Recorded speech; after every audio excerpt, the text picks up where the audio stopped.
ഈ ചെറുപയർ കറി ഉണ്ടാക്കാൻ വളരെ സിമ്പിളാണല്ലേ. പെട്ടെന്ന് തന്നെ നമുക്ക് ഉണ്ടാക്കിയെടുക്കാം. പ്രത്യേകിച്ച് വേറെ ഒരു പണിയും ഉണ്ടാവില്ല. അപ്പോൾ ഞാനിത് തലേന്ന് രാത്രി കുതിർത്തി വെച്ച ചെറുപയറാണ്. അങ്ങനെ ഒരു 8-9 മണിക്കൂറിന് ശേഷം എടുത്തതാണ്.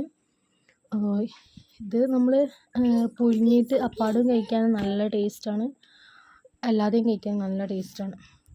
എനിക്ക് ചെറുപ്പത്തിൽ ഞാൻ തീരെ ഇഷ്ടമില്ലാത്തൊരു കറിയായിരുന്നു കേട്ടോ ചെറുപയർ. പക്ഷെ ഇപ്പോൾ എനിക്ക് ഭയങ്കര ഇഷ്ടമാണ്. പിന്നെ വെക്കാനും ഭയങ്കര സിമ്പിളാണല്ലോ.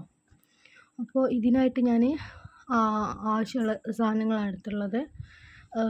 ഒരു വലിയ ഉള്ളി, പിന്നെ ഒരു ചെറിയ തക്കാളി, പിന്നെ 2 പച്ചമുളക് നടു ചീന്തിയിട്ട് പകുതി മുറിച്ചിട്ടതാണ്. അതും പിന്നെ ഒരു 2 ഉരുളക്കിഴങ്ങും കൂടെ മുറിച്ചിട്ടതാണ് ഞാൻ ഇതിൽ ചേർത്ത് കൊടുക്കുന്നത്.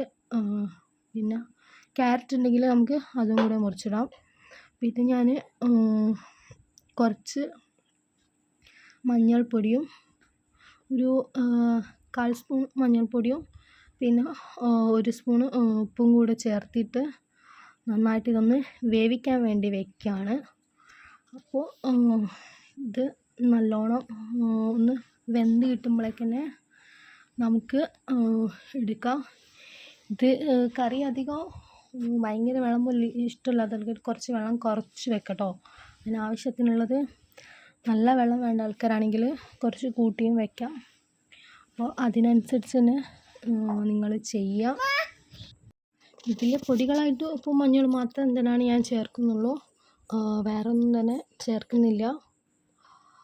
അപ്പോൾ ഇത്രയും സാധനങ്ങൾ ഇട്ടിട്ട് നമുക്കൊന്ന് വേവിച്ചെടുക്കാം കേട്ടോ. അപ്പോൾ ഇത് പെട്ടെന്ന് തന്നെ തലേന്ന് കുതിർത്തിയതായതുകൊണ്ട് പെട്ടെന്ന് തന്നെ വെന്ത് കിട്ടുന്നതാണ്. അപ്പോൾ ഇത് ഞാൻ വേവിച്ചെടുത്തതിന് ശേഷമുള്ളതാണ്.